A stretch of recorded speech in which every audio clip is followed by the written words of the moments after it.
special presentation from the Weather Channel.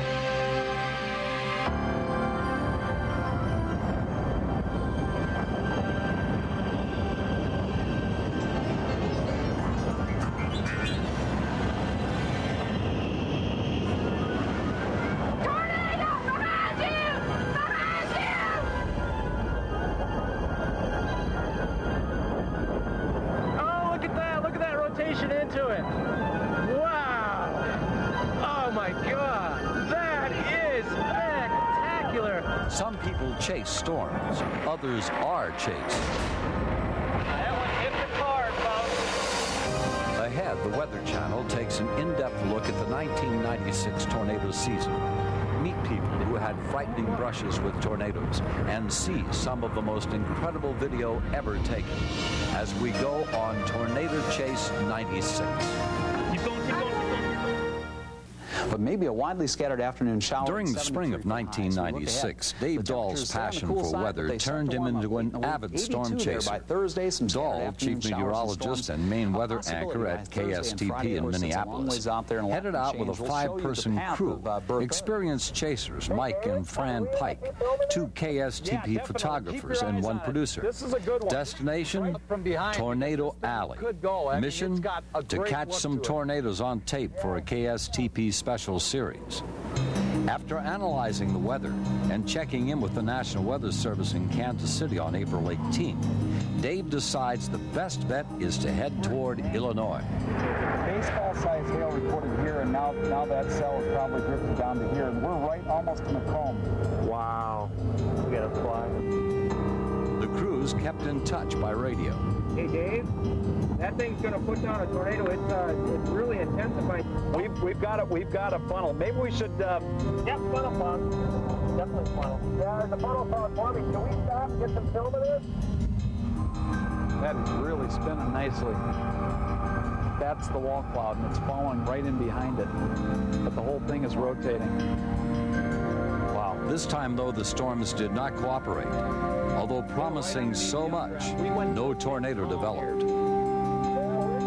That's it. Boy, that's a beautiful sunset. Jeez.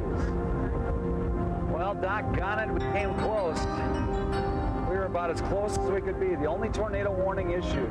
We were right there. Day 1 was exciting, but nothing could have prepared them for the drama of Chase Day 2. Conditions were perfect, hot and humid day, very strong south wind. I hadn't seen a south wind that strong, sustained south wind like that ever. It was at about 32 sustained, gusting to over 40 miles an hour. So it was a perfect setup for a tornado. The group from KSTP proceeds west and follows the storm along Highway 36 just west of Springfield, Illinois. By 6 p.m., the action really heats up. Lincoln has issued a tornado warning effective until 6:15 p.m. for people in the following location. Yeah, there it is. Look to the left. What do you want to do? Up and onto the underpass. Yeah, we'll use the underpass as protection. 10-4 to the underpass. Either one of those 2 spots. Either that spot or that spot. There it goes. It's coming down. It's reaching down. Look at the cone on that thing. Coming all the way down. Yeehaw! It's getting rain wrapped. We're not going to be able to see it, Russ. Yeah, I can see it. Right above that clump of trees. Yep, right above it. Man, that's huge. It's a big one. It's a big one, John. The big one. There's debris. Debris. See the ground? It's coming right at us. Here it comes, guys. It's getting closer. You can feel the inflow. It's now sucking air. That semi should not take off. Right. Look at it. Look at it. Oh, my God. Here, dude. Car just got flipped over. Get in the ditch. Get down. There's debris on the ground, and it's passing over 36 right now. There's the funnel right above us. Let's go. See the debris? Get down. Don't look. Here it comes.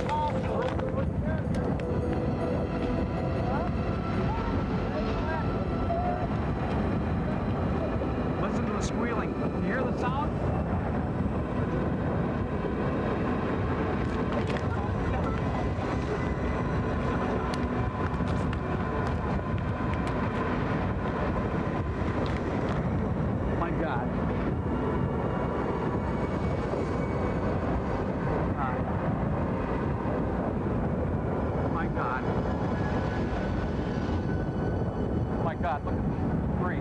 Okay, it's passing by us just barely. Yep. Never been this close.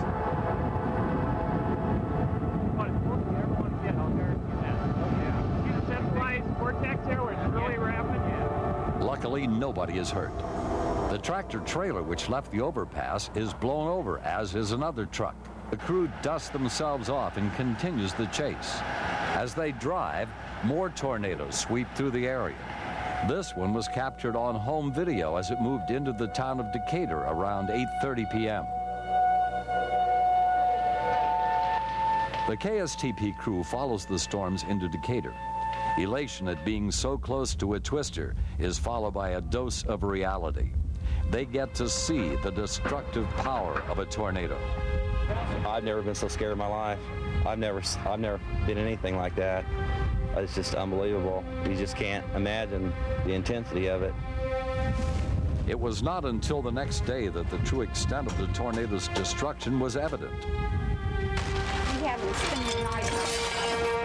Dave was given this first-hand account of the storm.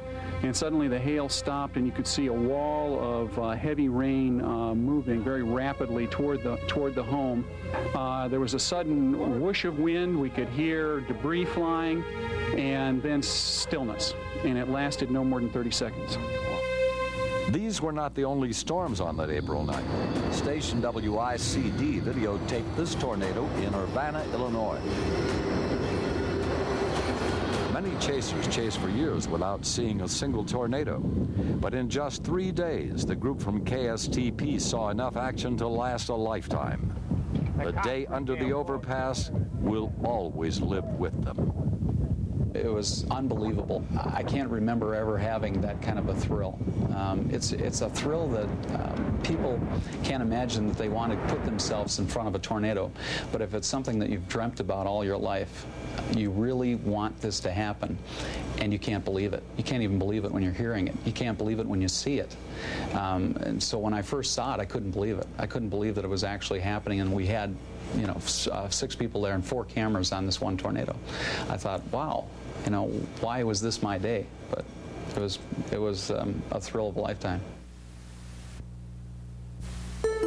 Climatologically, the best area for chasing tornadoes in May and early June is the Texas Panhandle.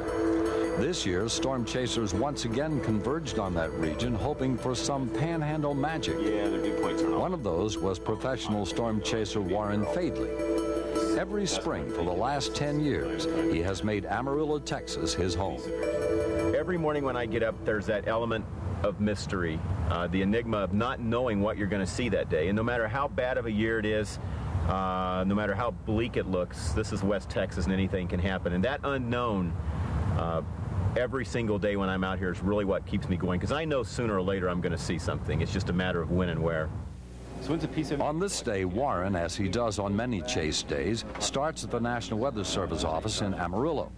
He checks the latest information for favorable conditions. Hopefully if something forms back south and comes through here, we're in good shape. But or if it moves up even further north, of course, there's a couple hours drive up there, so we'd have to be leaving the next hour to really have any chance of getting daylight.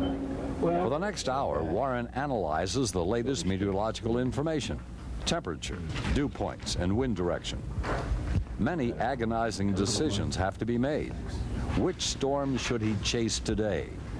Warren needs to place himself in the best position to capture tornado images on film. He takes a last look at the latest surface observations, then scans the horizon. It looks promising. He's looking pretty darn healthy in just a little bit of time. It's amazing. It's amazing how quick that can change.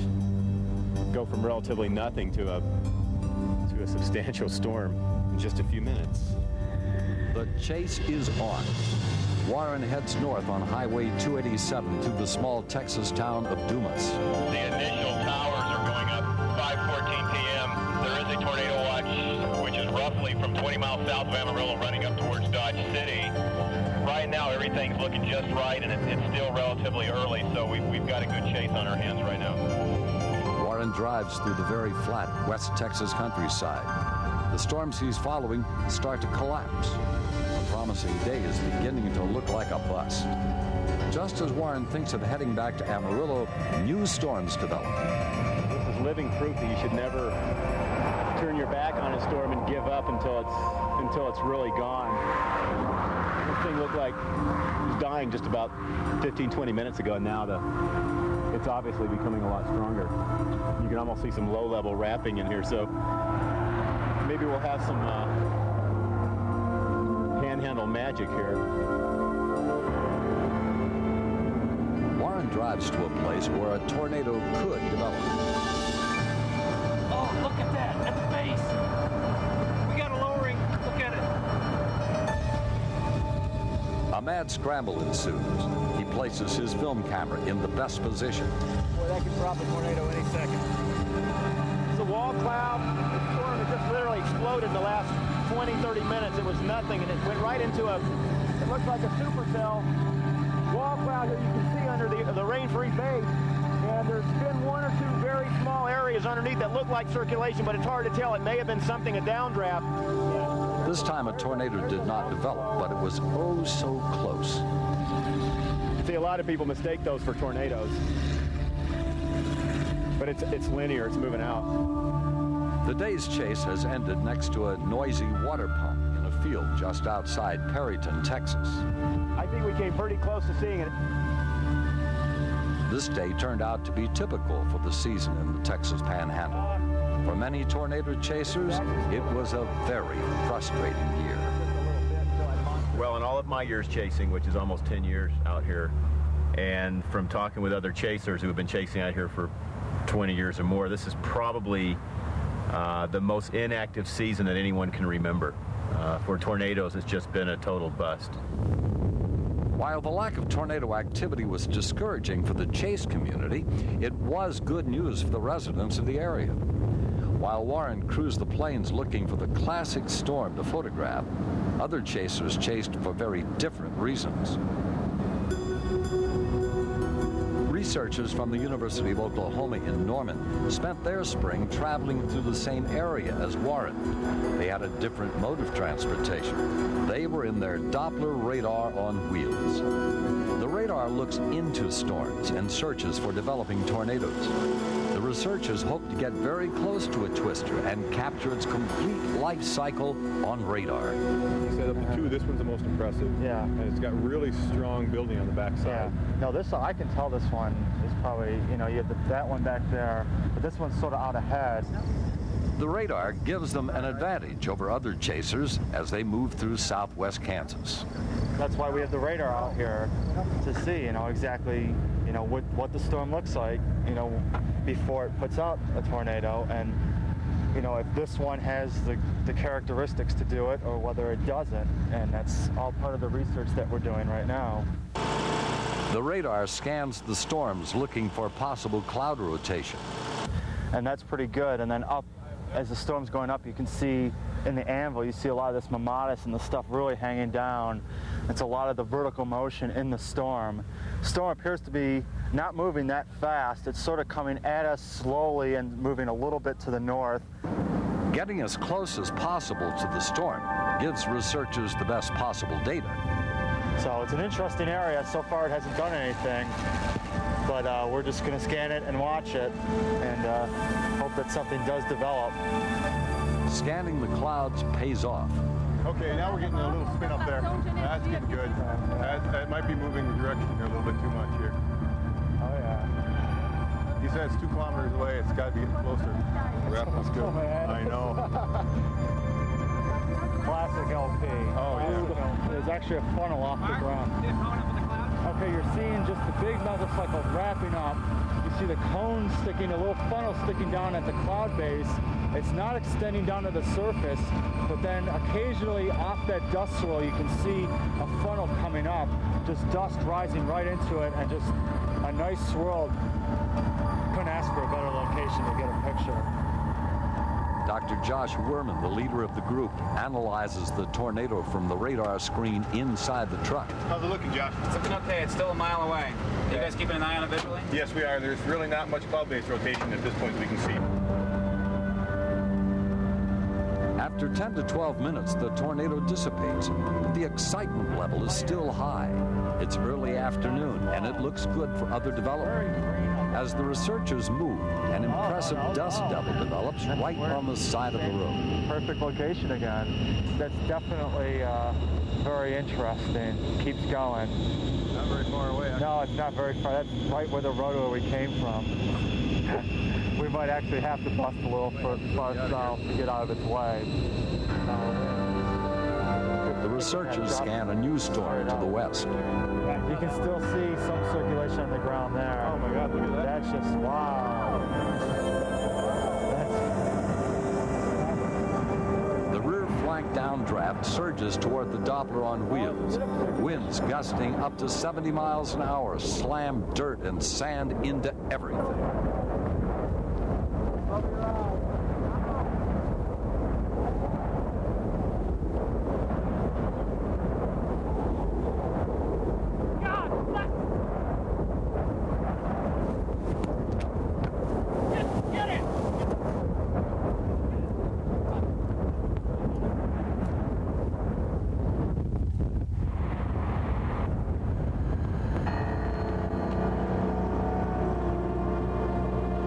As night falls, the chase day draws to an end. For us, it was a great day because that's the closest tornado we've gotten with radar data. And it was a more representative tornado. Last year we got a couple very large ones, but they're not representative of typical tornadoes. With no storms forecast in the area, the researchers take the next day to examine data from the day before. Being there, we can actually confirm that this was in fact an F1 tornado. It was fairly large, but not that intense. That's actually quite interesting for us because most tornadoes are like this. They're F1 type tornadoes. So learning about how this one formed and also what the wind structures are will teach us a lot. The data collection was excellent. The radar captured the storm from start to finish. This kind of information will help researchers and forecasters in the future to determine where tornadoes are more likely to form, and in turn, give the rest of us ample warning.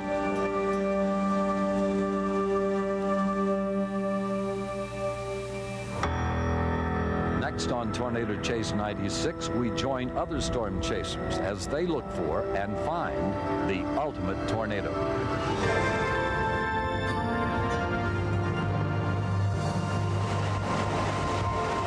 What makes up the psyche of a storm chaser? Those men and women who streak out after storms, hoping to catch up with nature's fury. During the 96 tornado season, there was little activity on the plains of Tornado Alley, but a few chasers who ventured out to the area caught up with some storms to remember. This is one of the most beautiful storms I've seen in a long time. Matt Crowther and his wife Betsy, along with several other chasers, captured this magnificent supercell on May 22nd near Benkelman, Nebraska. Here goes rising dust. We'll get something out of that. We certainly do have a tornado. Not the best contrast in the world, but what the heck. Fritz Cruz began his chase heading north, just south of Ness City, Kansas, where he spotted a wall cloud. Good rotation. Southwest Kansas. The counties involved in this launch from Pentagon Dramatic. Dust swirls all the way over. Cruz decides to move. A good decision. I think we have a tornado. Definite tornado.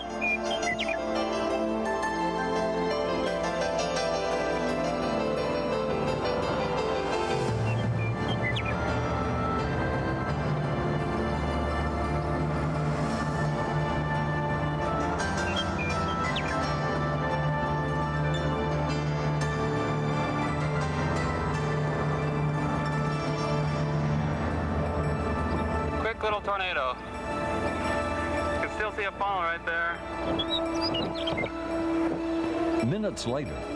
Another tornado, rain wrapped. Wrapped in rain. Maybe 3 miles west of me. I'm about 5 miles east of Ness City. Another touchdown.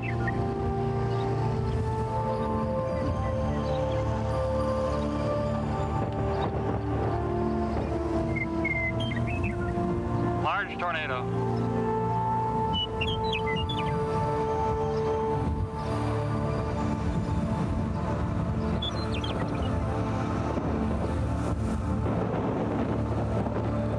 Multiple vortices.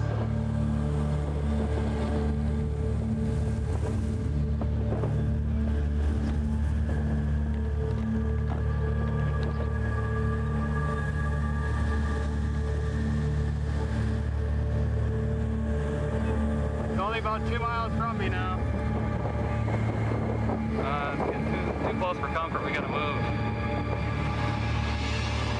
An exciting chase eventually comes to an end.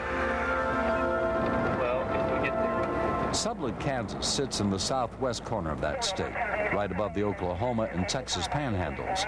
A perfect place for spectacular tornadoes, as chasers Al Patrica and Craig Setzer found out on May 25th. Al, you see what I'm seeing? I've got to take a picture of this rotation. It's about 1.5 miles away. There's a weak tornado in there. Oh, what a beauty. Meanwhile, Craig and his wife Christy are closer to the tornado. Hey, keep going, go fast, fast. And we have a large tornado on the ground, approximately 1 to 2 miles west of 83.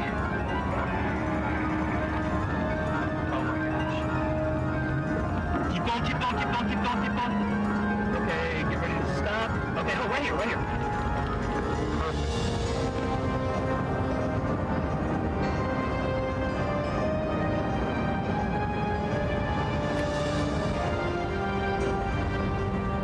It's gonna be crossing right over the road.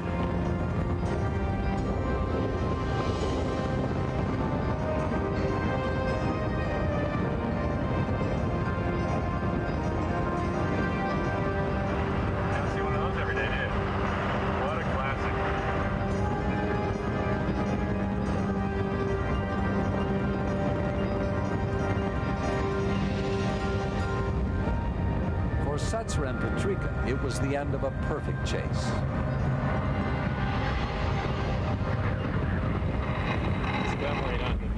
On July 18th, Bill Gargan and his chase partner Sean Lyon captured this tornado on video as it touched down east of Andover, South Dakota, and moved east-southeast in their direction. Yeah, large tornado on the ground, probably a half-mile wide. The chasers stopped to get some fantastic shots of the storm. We've been watching it.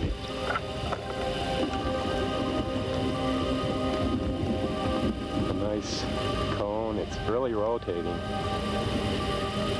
Look at that. It's a pretty violent tornado. And the storm is just going to town.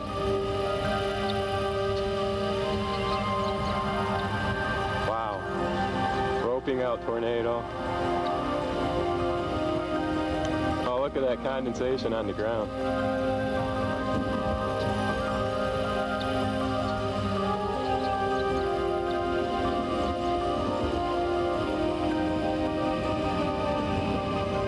That's classic. Oh, look at that helix.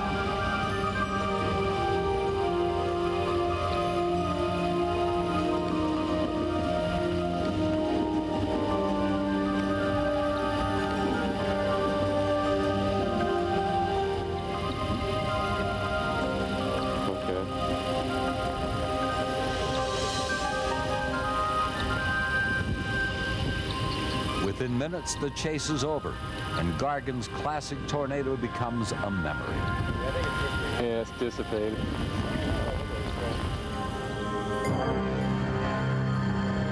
Next, we'll take a look at several tornadoes that affected the lives of many people.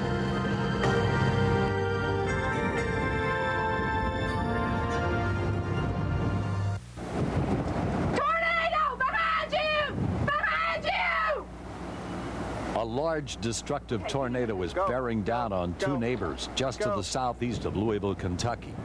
Local TV station WAVE Channel 3 takes the unprecedented step of breaking into NBC Nightly News. Okay, here is the deal. We've had a tornado touchdown, semi-blown off Interstate 65. We've now had a report of debris in the sky. Tornado going across extreme northern Bullitt County. Patrolman David Reed was on duty in the Pioneer Village community. As soon as it popped over the hill, there was no mistake. It was definitely a tornado. Everything was flying. You could see what looked like tops of houses. I'm sure it wasn't. It just looked like it. But there was a lot of debris everywhere. The calls start to flood into the Bullitt County 911 center. I'm in Pioneer Village. We have total mass destruction up here. Advise you have just damage to houses or houses down? Houses damaged, unable to locate any injured at this time. The tornado was on the ground for over 10 minutes, at one stage with winds as fierce as 220 miles an hour, an F4 on the Fujita scale. First, it touched down in Brooks, Kentucky, then swept across Interstate 65, knocking over tractor trailers before plowing through the communities of Hillview, Pioneer Village, and Mount Washington. Emergency crews rushed to the scene. They began a house-to-house search, fearing the worst. I would look at the house and wonder, well, where was you at in that house that you were still alive? Some of the houses, there's nothing but foundations left, and people were in them and lived to it. Friends and relatives began the frantic search for loved ones. James, how many people was there? A wife and kids. How many kids? I had two. Okay. Two, my sister's wife and her kid. Okay. They're either going to be at the church, at the fire department, or North Bullitt High School. Okay. Everybody that's not injured is going to North Bullitt High School. The scope of devastation was incredible. The tornado was 1/3 of a mile wide. Whole communities were destroyed in a matter of minutes. The view from above told the story. When I got up in the air, I still just could not believe that the way everything was twisted, mangled, cars thrown everywhere, people's property scattered for blocks and blocks. You know, I still just could not believe it. Even though I witnessed it come through, I still could not believe it. Residents got very little warning. Most people took cover when they saw the tornado approach. Taking into account the devastation, it was amazing that only 37 people were injured, and none of them seriously. Unbelievably, no one lost their life. Luckily, the storm had hit around dinner time and not during the night. We heard the furniture flying around and hitting the walls, and we heard the roof being torn off the house, and the window, the glass from the windows, we could hear it crashing and flying around. It was really, really scary. Really scary. It was just incredible. I mean, it's still today, it'll send chills down your spine if you sit down and think about the numbers of homes that were damaged, the devastation of the storm, and, you know, every home we went into, you're anticipating that you're going to find someone. And so we were very overwhelmed that no fatalities at all. Since the tornado, the communities of northern Bullitt County have bounced back. The residents of Hillview, Mount Washington, and Pioneer Village intend to rebuild their homes and lives. No. It may never come this way again. I could go down the road here a little bit and build a house. I would come right through there. The tornado and its aftermath have caused many to reflect on that night. John Belsky at WAVE is no exception.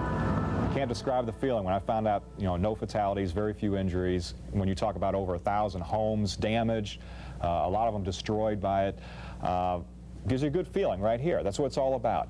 Hey, people were listening, people were paying attention. Good for them. Tornadoes, though, do not always strike in daylight.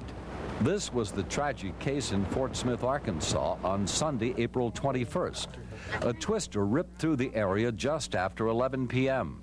Residents received little warning as the storm hampered communication between the National Weather Service and local emergency management officials. 2 children were killed and at least 50 people were injured. Much of the damage was done in the historic downtown area. Oh my God. People in a small Wisconsin town were more fortunate when they had their own brush with a terrifying tornado in late July. I've seen them, but nothing like that. That is massive. Oh my God, your parents' house, honey. This tornado, captured on home video, swept through the town of Oakfield just north of Milwaukee a little after 7 local time. Joanne Jarabic and her family watched the storm from their porch. I'm trying to figure out what that's all flying in the air over there. Trees. Let's look at the size of this. Chunks of stuff. Whatever. Listen to that noise. Colin Nelson's telling me a tornado. You had better hurry, because you're going to be in the basement in a matter of a few minutes here. The tornado was on the ground for 20 minutes and left a path of destruction for 11 miles. The National Weather Service classified the tornado as an F4, although at one point it did reach F5 with winds over 260 miles per hour. 44 homes and 5 businesses were destroyed. 14 people were injured. Luckily, no one was killed by the storm. 2 days later, a lady in Norton Shore, Michigan, over 125 miles away, found a canceled check from Oakfield. The tornadic thunderstorm and strong upper-level winds had combined to send the check on its marathon journey. 1 week later, this tornado tore through the tiny New Mexico town of Cimarron. The twister ripped through downtown, damaging over 60 buildings. 5 people were injured, but fortunately, no one was killed. This spring and summer, major tornadoes hit various small communities, destroying hundreds of homes and affecting numerous lives. If these storms had hit large metropolitan areas, the amount of death and destruction would have been enormous. Next on Tornado Chase 96, an incredible up-close and personal view of not one, but 2 tornadoes.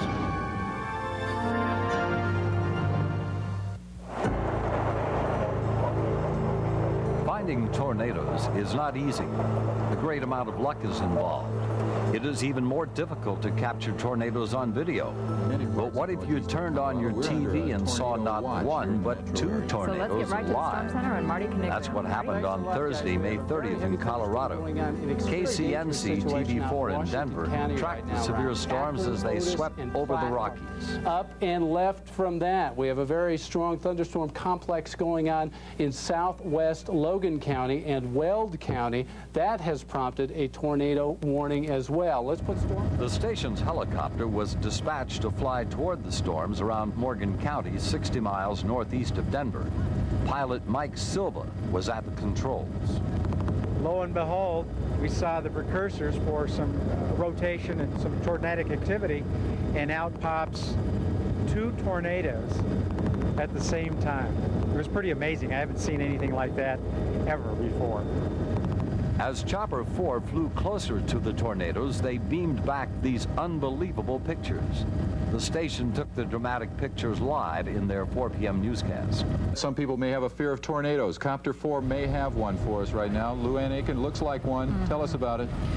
Basically, Larry, the funnel that we saw on the left, the tornado on the left has fallen apart. We're now showing you what was earlier seen as a smaller tornado on the right-hand side of this screen. It appeared to fall apart a little bit, and it is building once again, and you see a very distinctive rope in the upper level of that funnel cloud. And as you can see it clearly coming out of a very, very dark cloud. And as the photographer David Gregg tilts down just a little bit, there's a wide and a very expansive debris cloud on the ground. The chopper hovered only a half a mile away from the tornadoes. It's not the tornado or the funnel cloud that's dangerous to us in that aircraft. It's the hail. My primary directive is to negotiate the hail, because it's the hail that'll hurt us. The tornadoes were spectacular. Both classic Colorado tornadoes with a very high cloud base. They were on the ground for 20 minutes, and both had debris bases of over half a mile. The crew of Mike, reporter Luann Aiken, and photographer David Gregg watched the progression of the tornadoes as they continued to move.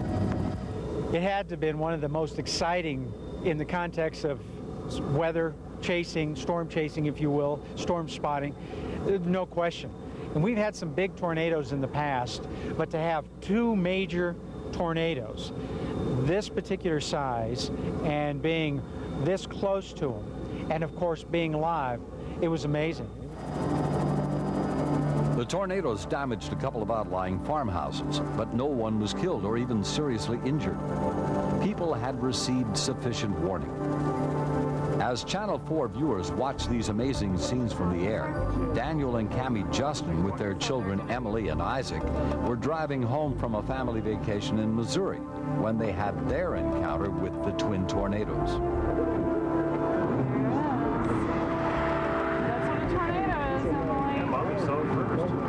Leaving the tornadoes behind, the Justins continued safely to their home in Greeley. Unlike the Justin family, Mike Cosman was already at home as the tornadoes formed near his property in Morgan County. Whoa, baby. Oh my God, this is gonna hurt. Luckily, the tornadoes moved away from Cosman's residence. As this excitement was going on, storm chasers Greg Thompson, Jason Machampkin, and Matt Wolf were having their own adventures south of Fort Morgan. When we got out of the car in brush and took a look at the situation, we just, figured that the northern storm didn't look as good. The updraft was narrow, had lots of pockets of holes in it where it really wasn't as strong as the other updraft. So at that point, that's when we really made the decision to go south and southeast from there to the other storm. It was definitely a good decision. I can see a lowering now starting to develop on the leading side of that updraft. It's really starting to look pretty potent. At 4:28 p.m. in the flat, desolate countryside, the excitement began. Okay, look. Oh, yeah! Oh, yeah! Oh, we have a funnel. We have a nice-looking funnel cloud. We are close. We have a tornado. Circulation on the ground. How much further, Jerry? Here? Okay, right after this fence. Oh, yeah! Oh, wow! Oh, beautiful! Just beautiful! We have a tornado. That's beautiful. Look at that. Oh, look at that. Look at that rotation into it. It's multiple vortex tornado. Oh! Wow! Oh, wow! Hey, Jason! There. Oh, look at that. That is spectacular. That's the biggest tornado I've ever seen. That is the best tornado I've ever seen. It's huge! Oh, wow! They were not the only chasers enjoying the spectacular sight. Storm chaser Dean Cosgrove was also very close to the tornado. There is a tornado on the ground at this time, 1.5 to 2 miles west-northwest of Elba, and it was multi-vortex. Still do have a tornado on the ground at this time. Still there.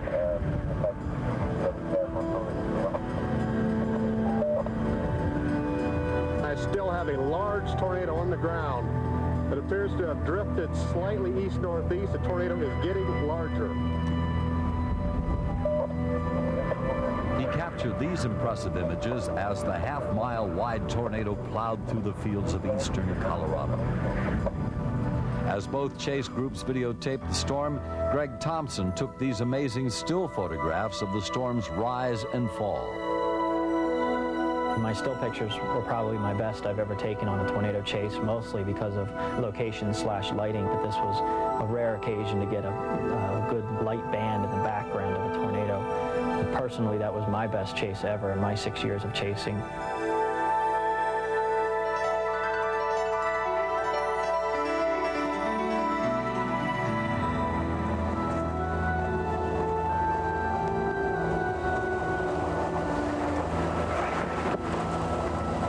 Thursday was very active in eastern Colorado. In all, on May 30th, there were 6 recorded tornadoes, at least half of them captured on video.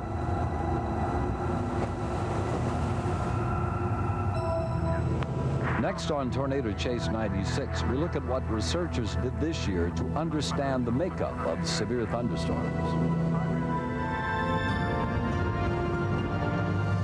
People chase storms for very different reasons. Some for the thrill, but others in the name of science. This P-3 aircraft belongs to the National Oceanic and Atmospheric Administration, NOAA. and normally flies into hurricanes. But for 6 weeks during the summer of '96, it was one of 3 aircraft used in a project called Stereo, a project which brought together the sciences of meteorology and chemistry. You cannot decouple chemistry from meteorology, and in that way, what we're doing, I think, is important. Understanding what chemicals are there, how do they get there, how are they distributed, how are they redistributed through processes in the atmosphere, and as well, how are they taken out. Researchers are attempting to learn more about the chemical makeup of the atmosphere. Thunderstorms mix up the atmosphere by carrying air from lower altitudes to higher altitudes. Scientists can study the transportation of these elements by measuring the atmosphere before a storm develops, during the storm, and then after the storm is over. They're calling for a 2 o'clock takeoff in a 7-hour flight. It looks like the weather is promising enough to clear up so that we should have some possibly supercell activity. This plane departed Buckley Air Force Base outside of Denver to fly different routes through the storm and examine it at various altitudes below 15,000 feet. 2 other planes flew through the same storm but at different altitudes. A research plane from the University of North Dakota flew above the P3, and a specially remodeled WV-57 flew above that at altitudes of over 50,000 feet. Oh, it's a big adventure for all of us, because one, to make the measurements, but also to be in this environment where you are up close and personal to a thunderstorm and downwind of it, and also to be able to measure it with the array of instruments that are available here. At Greeley, Colorado, a ground-based crew coordinates the plane's efforts using an advanced research radar known as CHILL. Stand by for requested information. Roger. We're in it now. Strong ice crystals in and out, some dimly visible and going in and out, but we're in strong cloud here. Colorado State University, another participant in the project, operates the large domed radar.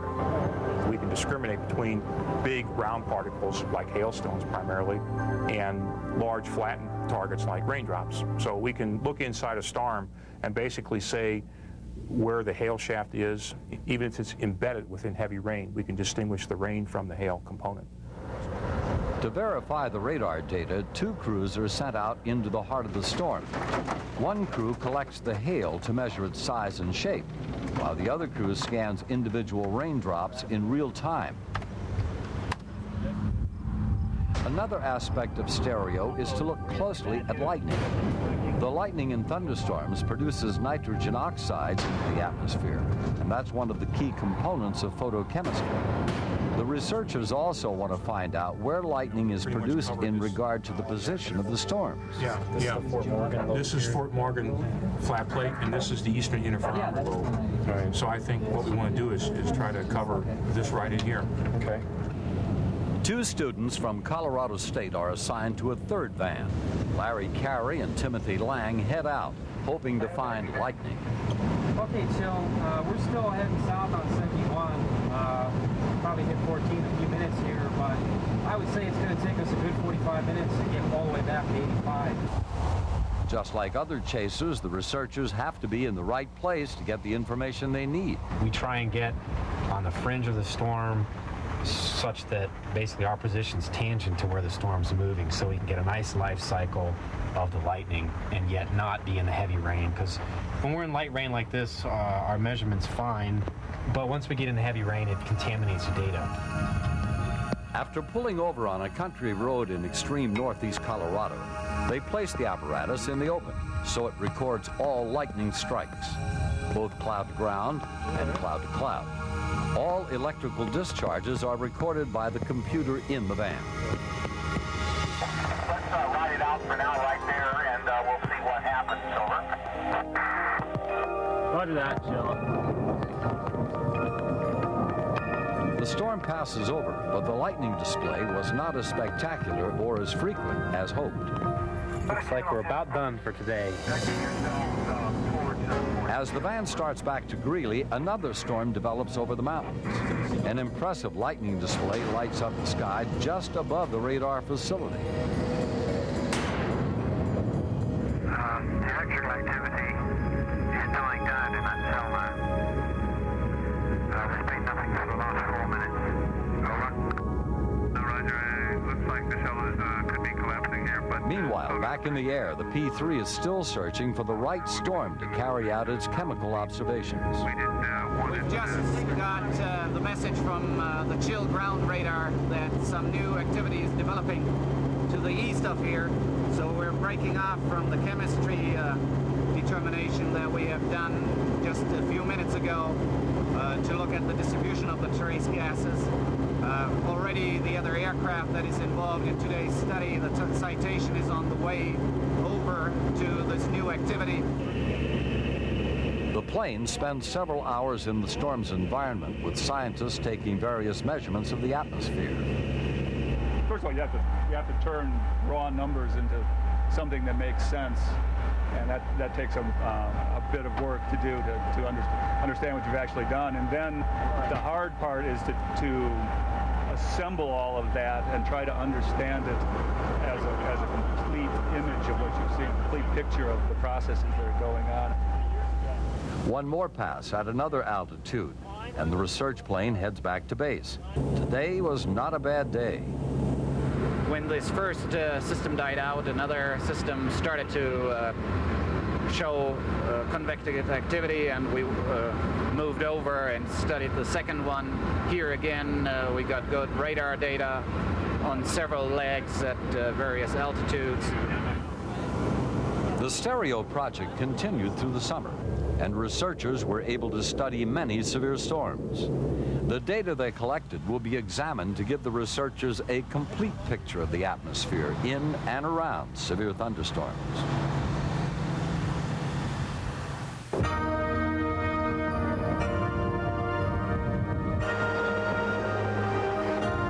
The tornado chase season was coming to an end. For some chasers, it was an active and productive season. For others, it was not. A case of being in the right place at the right time. In retrospect, it was a relatively safe year for the rest of us. Modern technology and continued research has helped to give us more time to prepare, and advanced warning is the key, because once a tornado is spotted, every second counts. We're lucky, we're alive.